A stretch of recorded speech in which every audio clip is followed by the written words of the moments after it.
નમસ્કાર વિદ્યાર્થી મિત્રો, ગુડ મોર્નિંગ, જય શ્રી કૃષ્ણ. ધોરણ 12 વિષય અર્થશાસ્ત્ર. દરેક વિદ્યાર્થી મિત્રો આપણે છેલ્લે લાસ્ટ વિડિયો લેક્ચરની અંદર છે તે આર્થિક વિકાસ છે એના લક્ષણો, એની મર્યાદાઓ એ બધાનો છે તે અભ્યાસ કર્યો હતો. આજે એમાં થોડા એવા આગળ વધીએ છીએ. આગળનો જે આપણો ટોપિક હશે એ આગળનો ટોપિક કંઈક ધ્યાન આપજો મિત્રો. નવો સવાલ હશે આપણો તે આજનો આપણો નવો સવાલ છે આર્થિક વિકાસના નિર્દેશકો સમજાવો. હવે યાદ રાખો મિત્રો, આપણને આર્થિક વિકાસના નિર્દેશકો સમજાવો ન પૂછાય, એની જગ્યાએ એવું કે આર્થિક વિકાસના માપદંડો સમજાવો. આ તો એવું કે આર્થિક વિકાસના ધોરણો સમજાવો. જોશો મિત્રો, કોઈ પણ તમને કે આનો જવાબ એક જ આવશે. રેડી? એટલે આર્થિક વિકાસના નિર્દેશકો સમજાવવાનું કે માપદંડો કે ધોરણો કે તમારો જવાબ છે તે અહીંયા આપણે હવે પછી જે સમજવાના છે તે જ આવશે. હવે બીજું કહી દઉં છું તમને કે આર્થિક વિકાસના જે નિર્દેશકો છે, માપદંડો છે, એટલે શું? આપણને મિત્રો ખબર કેમ પડે કે દુનિયાના કોઈ પણ દેશમાં આર્થિક વિકાસ થઈ રહ્યો છે? તો એ દુનિયાના દેશની અંદર કોઈ પણ દેશ હોય, વિકાસ થઈ રહ્યો છે એ જાણવું હોય, એ માપવું હોય તો એના માટેના છે તે આ માપદંડો છે. આના આધારે, આ માપદંડોના આધારે આપણે નક્કી કરી શકીએ કે એ દેશનો વિકાસ થઈ રહ્યો છે કે નથી થઈ રહ્યો. થઈ રહ્યો છે તો કેટલી ઝડપથી થઈ રહ્યો છે. જોજો મિત્રો, સ્પષ્ટ અને ક્લિયર બોલું છું. આર્થિક વિકાસના 4 નિર્દેશકો છે. રાષ્ટ્રીય આવકનો વૃદ્ધિ દર, બીજું માથાદીઠ આવકનો વૃદ્ધિ દર, ત્રીજું જીવનની ભૌતિક ગુણવત્તાનો આંક અને ચોથું માનવ વિકાસ આંક. આ 4 નિર્દેશકો છે વિકાસના. એમાંથી કોઈ પણ એક નિર્દેશક આપણને બોર્ડની એક્ઝામમાં પૂછાય જ. રેડી? જોજો, લખું છું અહીંયા, કોઈ પણ એક નિર્દેશક કેટલા માર્કમાં પૂછાય? 3 ગુણની અંદર પૂછાય. કયા સેક્શનમાં પૂછાય મિત્રો? તો કે સેક્શન ડી ની અંદર. વિભાગ ડી માં આપણને 3 માર્કની અંદર છે તે મિત્રો સવાલ પૂછાય છે. પછી મેં કીધું એમ 4 માંથી કોઈ પણ એક નિર્દેશક સમજાવવાનો પૂછાય છે. બરાબર છે? આપણે એક પછી એક જોતા જઈશું, પરંતુ સૌ પ્રથમ આપણને પ્રસ્તાવના આપી છે, એ પ્રસ્તાવનાને સમજવાનો પ્રયત્ન કરીએ છીએ. સૌ પ્રથમ આપી છે મિત્રો આપણને પ્રસ્તાવના. સમજીએ છીએ આપણે પ્રસ્તાવના. દેશનો આર્થિક વિકાસ થયો છે કે કેમ? જોજો, ક્વેશ્ચન માર્ક હશે મિત્રો. કેટલી ઝડપથી થયો છે? ક્વેશ્ચન માર્ક છે. કેટલા પ્રમાણમાં થયો છે? એ વગેરે જાણવા માટે કેટલાક પરિબળોને ધ્યાનમાં રાખવામાં આવે છે, જેને આર્થિક વિકાસના નિર્દેશકો કહેવામાં આવે છે. હવે સૌપ્રથમ પહેલો પ્રશ્ન તો એ થાય કે આર્થિક વિકાસના નિર્દેશકો કહેવાય કોને? તો એ આપણને કીધું છે. જોજો મિત્રો, દેશનો આર્થિક વિકાસ થયો છે કે કેમ આપણે જાણવું હોય કે દુનિયાના કોઈ પણ દેશનો આર્થિક વિકાસ થયો છે કે કેમ? જો હા, તો બીજો સવાલ તરત જ કેટલી ઝડપથી થયો છે એ ખબર પડી જાય. ચલો કે કેટલી ઝડપથી થયો છે, તો ત્રીજો પ્રમાણ કેટલા પ્રમાણમાં વિકાસ થયો છે. એટલે દુનિયાના કોઈ પણ દેશમાં આપણે જાણવું કે વિકાસ થયો છે કે કેમ થયો, તો કેટલી ઝડપથી થયો, કેટલા પ્રમાણમાં થયો, એ જાણવું હોય તો એમને એમ ન જાણી શકીએ મિત્રો. એના માટે આપણે કેટલાક પરિબળોને ધ્યાનમાં રાખવા પડે. કેટલાક એવા પરિબળો છે કે જેને આપણે ધ્યાનમાં રાખવા પડે, સમજવા પડે, અને એના આધારે છે તે આપણે નક્કી કરી શકીએ કે વિકાસ થયો કે નહીં થયો, તો કેટલા ટકા થયો, કેટલા પ્રમાણમાં થયો, આ જે પરિબળોને ધ્યાનમાં રાખવામાં આવે છે એને જે શું કહેવાય છે, આર્થિક વિકાસના નિર્દેશકો કહેવામાં આવે છે. આવું કંઈ આપણને પૂછાતું નથી એક્ઝામમાં કે આર્થિક વિકાસના નિર્દેશકો કોને કહેવાય. આ તો ખાલી આપણને પ્રસ્તાવનામાં સમજૂતી આપી છે એટલે આપણે એ સમજી લઈએ છીએ. આગળ કીધું છે આ આર્થિક વિકાસના નિર્દેશકો છે એને આંકડામાં રજૂ કરી શકાય હશે. આપણે રાષ્ટ્રીય આવકનો વૃદ્ધિ દર, માથાદીઠ આવકનો વૃદ્ધિ દર, જીવનની ભૌતિક ગુણવત્તાનો આંક, માનવ વિકાસ આંક, આ આર્થિક વિકાસના નિર્દેશકો છે. આ દરેકને શું કરી શકાય છે, આંકડાઓમાં રજૂ કરી શકાય હશે. ટકાવારીમાં દર્શાવી શકીએ, આંકડાઓમાં છે તે દર્શાવી શકીએ છીએ.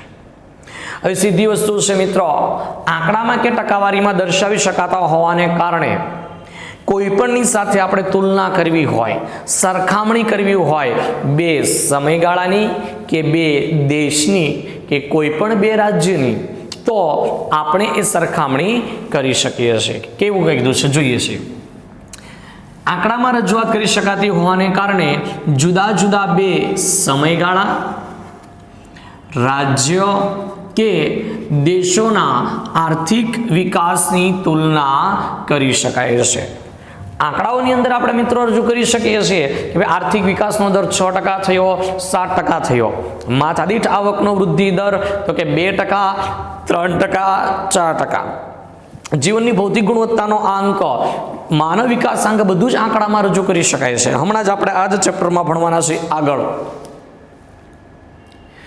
તો એ આંકડાઓ તમારી મારી પાસે હોય તો એ આંકડાકીય માહિતીના આધારે આપણે જુદા જુદા બે સમયગાળા એટલે વર્ષ, દાખલા તરીકે 2001 અને 2011ના સમયગાળામાં દુનિયાના જુદા જુદા બે દેશો છે, એ જુદા જુદા બે દેશોનો આર્થિક વિકાસનો દરની તુલના કરવી તો કરી શકાય, શિક્ષણના પ્રમાણની તુલના કરવી તો કરી શકાય, આર્થિક વૃદ્ધિના દરની તુલના કરવી હોય તો કરી શકાય છે. એ જ રીતે રાજ્ય કીધા છે, દાખલા તરીકે કેરળ અને ગુજરાતની તુલના કરવી હોય, આવકમાં, ખર્ચમાં, ઉત્પાદનમાં, આર્થિક વિકાસમાં તો કરી શકીએ, પણ આ બધાની શરત એક જ છે મિત્રો કે તમારી ને મારી પાસે આંકડાકીય માહિતી હોવી જોઈએ. એ જ રીતે દુનિયાના કોઈ પણ બે દેશોના આર્થિક વિકાસની તુલના કરવી હોય, દાખલા તરીકે આપણે જાણવું હોય બે દેશોની અંદર કે ચીનનો આર્થિક વિકાસનો દર કેટલો અને આપણા દેશ ભારતનો આર્થિક વિકાસનો દર કેટલો, એ બંનેની તુલના કરવા માટે, સરખામણી કરવા માટે આપણી પાસે આજે કેટલાક નિર્દેશકો છે એની આંકડાઓમાં માહિતી હોવી જોઈએ. આંકડાઓમાં માહિતી હોય તો આપણે દુનિયાના કોઈ પણ બે સમયગાળાની આર્થિક વિકાસની તુલના કરી શકીએ, ભારતના કે દુનિયાના કોઈ પણ બે રાજ્યની તુલના કરવી હોય આર્થિક વિકાસની તો કરી શકીએ, અને દુનિયાના કોઈ પણ બે દેશોનો આર્થિક વિકાસ કેટલો છે એ પણ આપણે તુલના કરી શકીએ છીએ. આગળ કીધું છે જોજો, જેમાં થર્મોમીટર શરીરના તાપમાનમાં થતો ફેરફાર માપે છે. થર્મોમીટર છે એ થર્મોમીટરથી શું કરી શકાય મિત્રો, શરીરનું તાપમાન માપી શકાય. તેવી જ રીતે દેશના નિર્દેશકો છે આર્થિક વિકાસના, એ શું માપી શકે છે, દેશનો આર્થિક વિકાસ કેટલો થયો. મિત્રો તમને ખબર જ હશે, તમે ને હું ડૉક્ટર પાસે જઈએ એટલે ડૉક્ટર છે તે તમારા ને મારા શરીરની અંદર તાપમાન, તાવ કેટલો છે માપવું હોય તો શેનો ઉપયોગ કરે છે, થર્મોમીટરનો ઉપયોગ કરે છે. અને થર્મોમીટર દ્વારા જેમ શરીરનું તાપમાન જાણી શકાય, એ જ રીતે છે તે આપણે જોજો આર્થિક વિકાસના નિર્દેશકો દ્વારા આ દેશનો વિકાસ કેટલો થયો એ જાણવું હોય, એ માપવું હોય તો માપી શકાય છે. તો આ મિત્રો હતી છે તે આપણી આર્થિક વિકાસના નિર્દેશકોની પ્રસ્તાવના. આ પ્રસ્તાવના છે તે અહીંયા સંપૂર્ણપણે પૂરી થાય છે. આપણા માટે કહી શકાય એવો અગત્યનો ટોપિક અને પોઈન્ટ હવે છે તે શરૂ થઈ રહ્યો છે. એ વિકાસના નિર્દેશકોની અંદર પહેલો અને પ્રથમ નિર્દેશક છે કયો, રાષ્ટ્રીય આવકનો વૃદ્ધિ દર. વિકાસના નિર્દેશકો છે એ વિકાસના નિર્દેશકોમાં પહેલો નિર્દેશક કયો છે? રાષ્ટ્રીય આવકનો વૃદ્ધિ દર.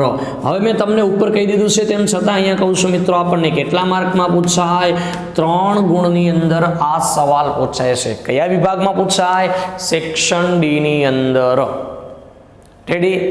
ઓકે, ચાલો જોઈએ છીએ કે રાષ્ટ્રીય આવકના વૃદ્ધિ દર પરથી આપણે કઈ રીતે ખબર પડે કે દુનિયાના કોઈ પણ દેશનો વિકાસ થઈ રહ્યો છે. રાષ્ટ્રીય આવકના વૃદ્ધિ દર પરથી કઈ રીતે આપણને મિત્રો ખબર પડે કે દુનિયાના કોઈ પણ દેશનો વિકાસ થઈ રહ્યો છે કે નથી થઈ રહ્યો? થઈ રહ્યો છે તો કેટલી ઝડપથી થઈ રહ્યો છે એ આપણે રાષ્ટ્રીય આવકના વૃદ્ધિ દર દ્વારા કેવી રીતે જાણી શકીએ, માપી શકીએ, તેની સમજૂતી જોઈએ છે. ચાલો જોઈએ છે દેશની વાસ્તવિક રાષ્ટ્રીય આવક. જોજો આપણને ખબર કેમ પડે મિત્રો કે દુનિયાના કોઈ પણ દેશનો વિકાસ થઈ રહ્યો છે? તો જોતા જાઓ, દેશની વાસ્તવિક રાષ્ટ્રીય આવકમાં લાંબા ગાળા સુધી સતત વધારો થાય તો તે આર્થિક વિકાસ થયો તેમ કહેવાય. સૌપ્રથમ છે તે મિત્રો આપણને અર્થ આપેલો છે આર્થિક વિકાસ. આપણને ખબર કેમ પડે થયો? ચલો સમજી લઈએ છીએ. દેશની વાસ્તવિક રાષ્ટ્રીય આવક. હવે પ્રશ્ન પાછો ત્યાં થાય કે વાસ્તવિક રાષ્ટ્રીય આવક એટલે શું? તો કે જે આવકને મિત્રો યાદ કરો, તમને 11મા ધોરણની અંદર 9મું ચેપ્ટર રાષ્ટ્રીય આવક વાળું છે તે ભણાવ્યું હતું. આવે છે યાદ આવું કંઈ? ધોરણ 11 ની અંદર ચેપ્ટર નંબર 9 રાષ્ટ્રીય આવક ભણાવ્યું હતું. એની અંદર છે તે આપણે આ ભણી ગયા વાસ્તવિક રાષ્ટ્રીય આવક.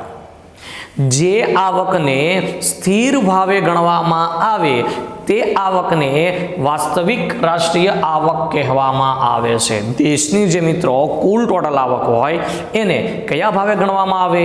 સ્થિર ભાવે ગણવામાં આવે.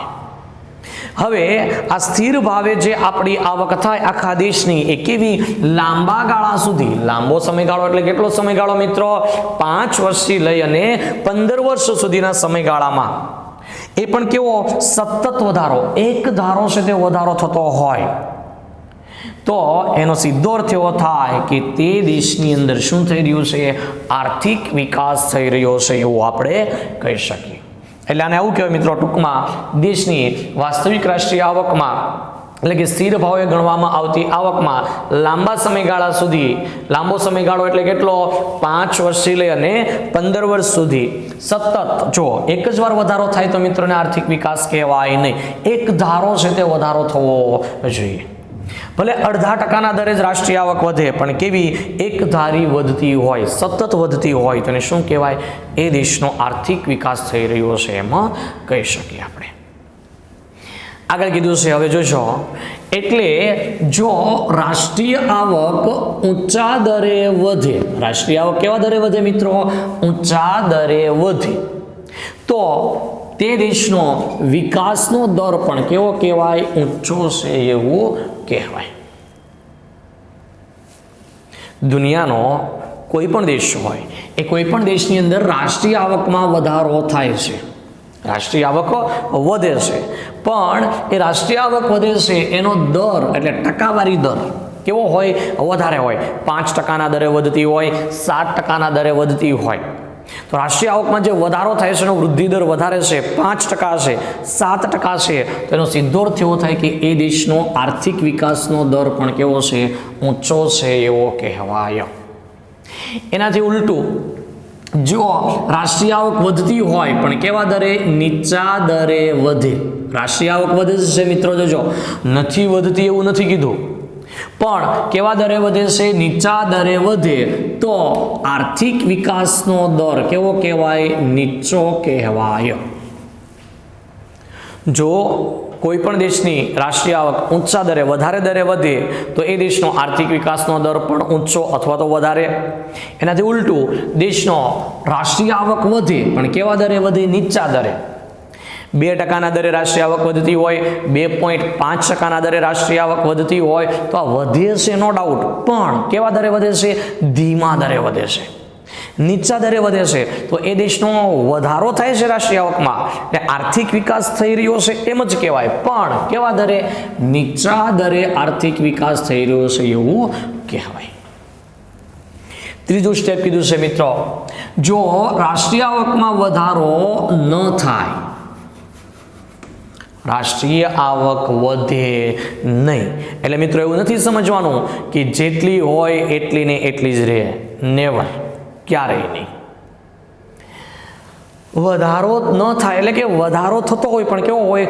એકદમ બહુ જ ઓછો, ધીમા દરે, અતિ ધીમા દરે વધારો થતો હોય તો તે દેશ છે એ બહુ આગળ વધતો નથી. એટલા માટે એના માટે આવો શબ્દ વપરાય છે કે એનો અર્થ એવો થાય કે અર્થતંત્ર સ્થગિતતાની અવસ્થામાં હશે. બરાબર છે? વિકાસ થાય છે, રાષ્ટ્રીય આવક વધે છે, પણ એનો વધારાનો દર જો ન હોય, વધે નહીં એવું બને નહીં મિત્રો, ધીમા દરે વધતી હોય, અતિ ધીમા દરે, તો દેશનું અર્થતંત્ર કેવું? સ્ટોપ, સ્થગિત થઈ ગયું છે, સ્થગિત થઈ ગયું છે એવું કહેવાય. એટલા માટે એ દેશના અર્થતંત્રની સ્થિતિ પણ કેવી કહેવાય?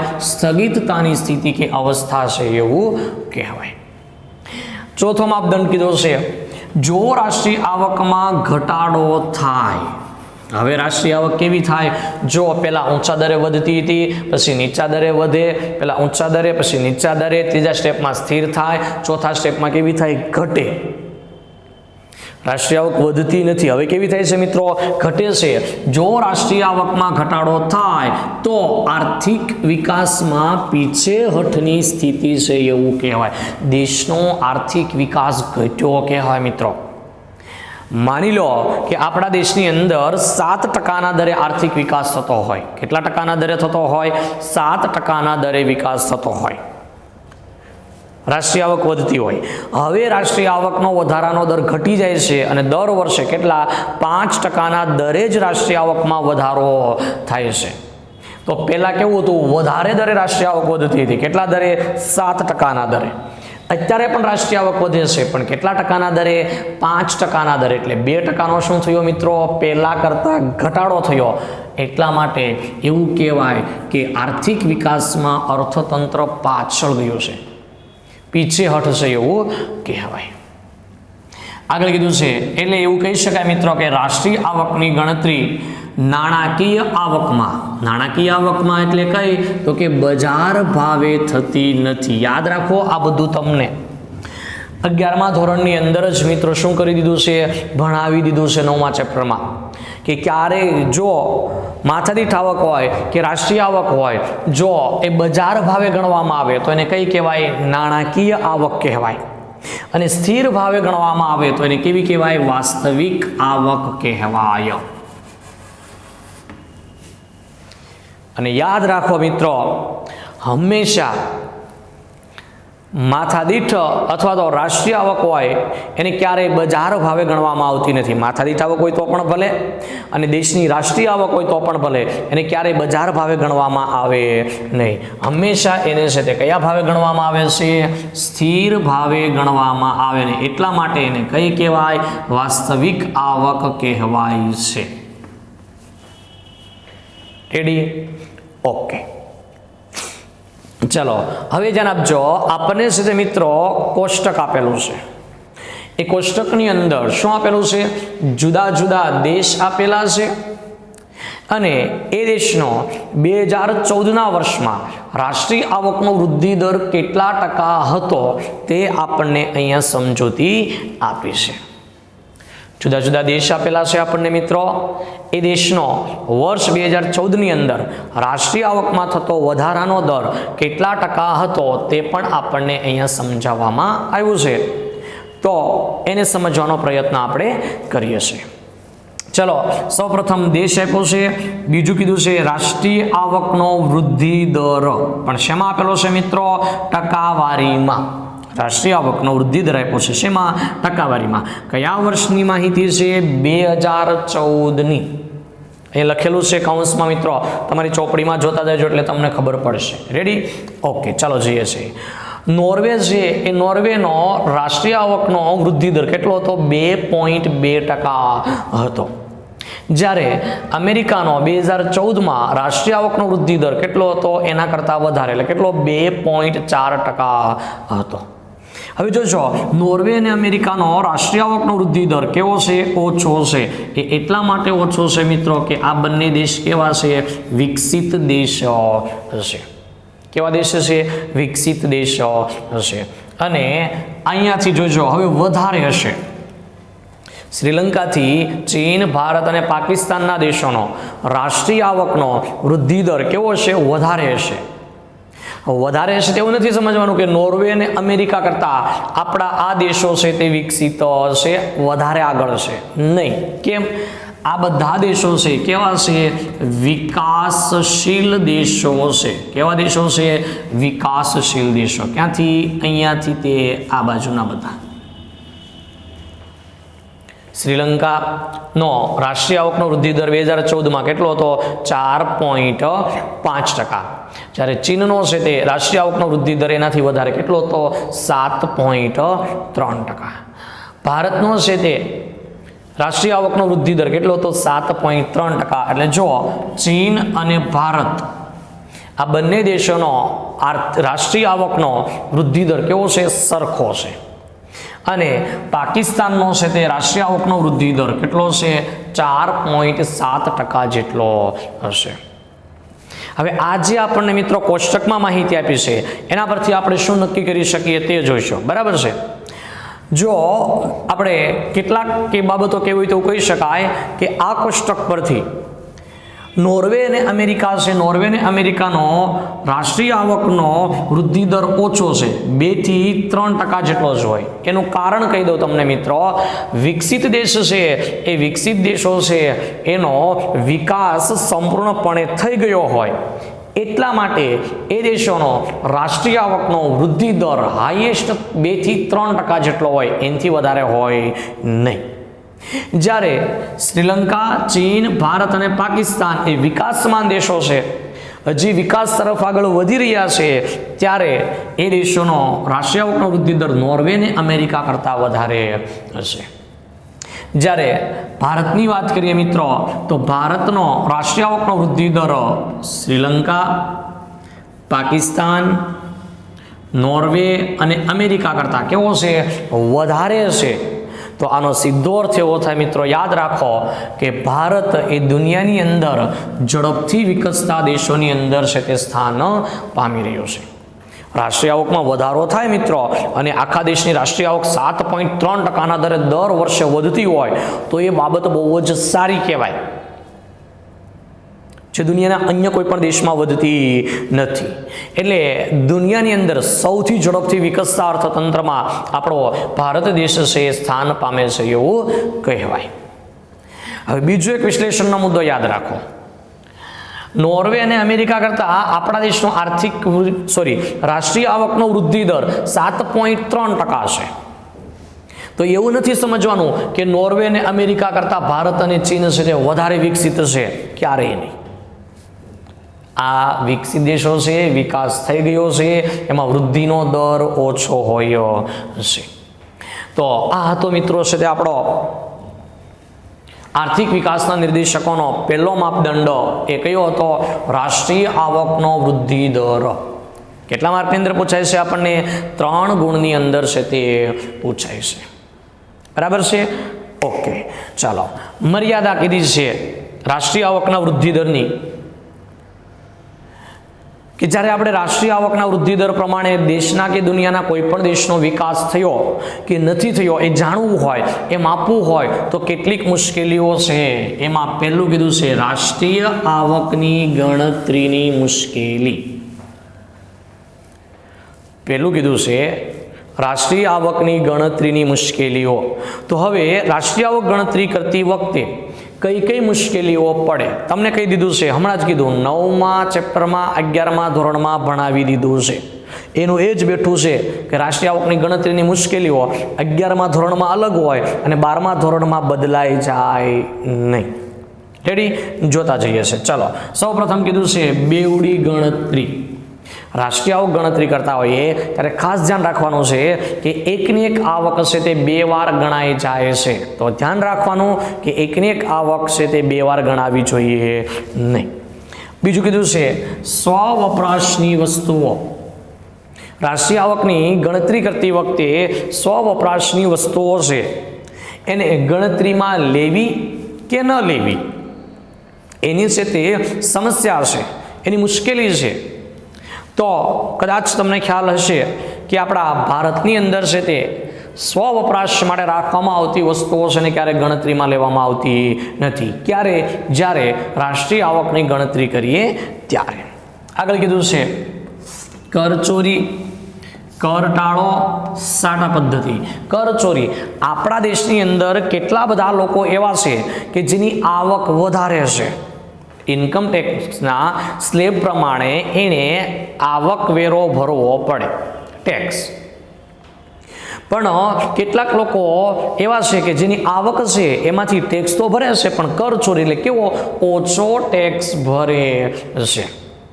અમુક ટકા આવકનો ટેક્સ ભરે, બાકીની નથી ભરતા, એટલે કરચોરી છે.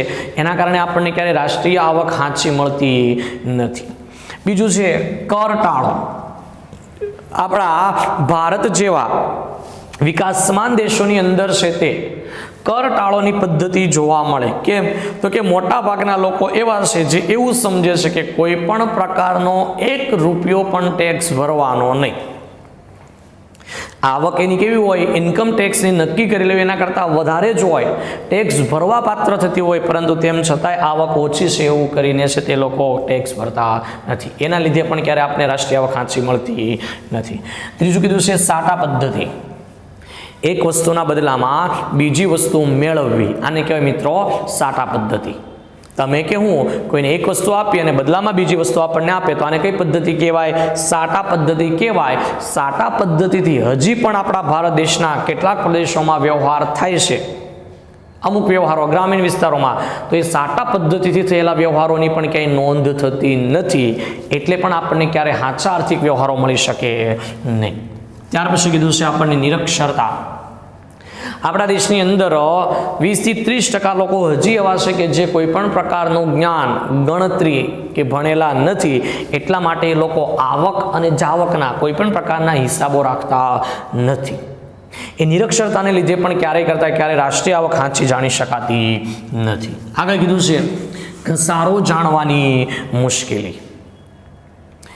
હવે કદાચ તમે એકાઉન્ટની અંદર છે તે મિત્રો 11મા ધોરણની અંદર ભણી ગયા જો તમને યાદ હોય તો, બરાબર ને? તમે એકાઉન્ટના દાખલાઓ છે તે ઘસારાના છે તે ભણ્યા. આઈ થિંક લગભગ ઘસારો છે એ ગણવો તો કેવી રીતે ગણવો એની મુશ્કેલી છે. કેમ? પાછું એમાંય પછી વધારે પડતું કહું એક લાઈન તો એવું કહી શકાય કે ઘસારો ગણવાની પણ 11 કે 12 જેટલી રીત છે મિત્રો. તો પાછો પ્રશ્ન એ આવે કે કઈ પદ્ધતિથી ઘસારો ગણવો, બરાબર છે? એના કારણે રાષ્ટ્રીય આવક આપણને સાચી મળતી નથી. હજી કીધું છે ગેરકાયદેસરની આવક. દારૂ, જુગાર, આવી બધી પ્રવૃત્તિઓ, ચોરી, લૂંટફાટ, આ બધી કેવી છે મિત્રો? ગેરકાયદેસરની આવક. તો ગેરકાયદેસર રીતે કેટલા લોકોએ ક્યાંથી કેટલી આવક મેળવી ક્યારેય કરતા ક્યારેય કોઈ આપણને કહેતું નથી. ક્યારે તમે એવું જોયું કે જુગારી એમ કીધું કે ભાઈ આજે હું છે તે 5 લાખ રૂપિયા છે તે જુગારમાં જીત્યો, સીએને એમ કહે છે કે બનાવો આપણો છે તે ટેક્સનું રિટર્ન ફાઇલ? નહીં. કોઈ ચોર પાસે તમે એવી માહિતી આપતા જોયો કે આજે છે તમે 2 લાખ રૂપિયાની છે તે ચોરી કરી, એની આવક થઈ મારી, લખો? નહીં. ગેરકાયદેસરની આવક પણ ક્યાંય નોંધાતી નથી અને એ કેટલી થઈ એ પણ ક્યારેય ગણાતી નથી. બીજું, એક કરતાં વધારે વ્યવસાય. કેટલા બધા લોકો એવા છે કે જેની આવકના સ્ત્રોત કેટલા છે? 1 કરતાં વધારે છે. એટલે 1 કરતાં વધારે ધંધા કરીને છે તે એ લોકો આવક મેળવે છે, પરંતુ જ્યારે આપણે આવકની માહિતી મેળવીએ ત્યારે એ લોકો માત્ર કેટલી? 1 જ ધંધાની માહિતી આપણને આપે છે, 1 થી વધારેની માહિતી આપતા નથી. એટલા માટે શું કીધું કે 1 કરતાં વધારે વ્યવસાયની અંદર રોકાયેલા લોકોની આવક પણ ક્યારે આપણને જાણવા મળતી નથી. એટલે પણ રાષ્ટ્રીય આવક ક્યારે સાચી મળે નહીં. અને છેલ્લે કીધું છે એટલા માટે એવું કહેવાય મિત્રો, આટલી બધી મુશ્કેલીઓ હોવાને કારણે, આટલી બધી મર્યાદાઓ હોવાને કારણે કે રાષ્ટ્રીય આવક દ્વારા ખરેખર દેશનો આર્થિક વિકાસ કેટલો થયો છે એ ક્યારેય જાણી શકાતું નથી કે માપી શકાતું નથી. એટલા માટે રાષ્ટ્રીય આવકના વૃદ્ધિ દરને વિકાસ માપવાનો સાચો માપદંડ છે એવું ક્યારેય કહેવાય નહીં. તો આની સાથે જ મિત્રો આપણો આજનો સવાલ ટોપિક હતો તે પૂરો થાય છે. તમારે શું કરવાનું છે યાદ રાખજો મિત્રો, આજનું તમારું જે હોમવર્ક છે એ હોમવર્કની અંદર માત્ર આ સવાલ લખવા નથી આપતો. શું કરવાનું છે? આ સવાલ કમ્પ્લીટ રાષ્ટ્રીય આવકનો વૃદ્ધિ દર મોઢે કરવાનો છે. રેડી? એની મર્યાદાઓ સહિત. તો બાકીની મર્યાદાઓ સાથે આપણે નેક્સ્ટ વિડીયો લેક્ચરની અંદર છે તે ફરીથી મળીશું મિત્રો. ત્યાં સુધી ટકીએ છીએ. અસ્તુ. જય હિન્દ, જય ભારત.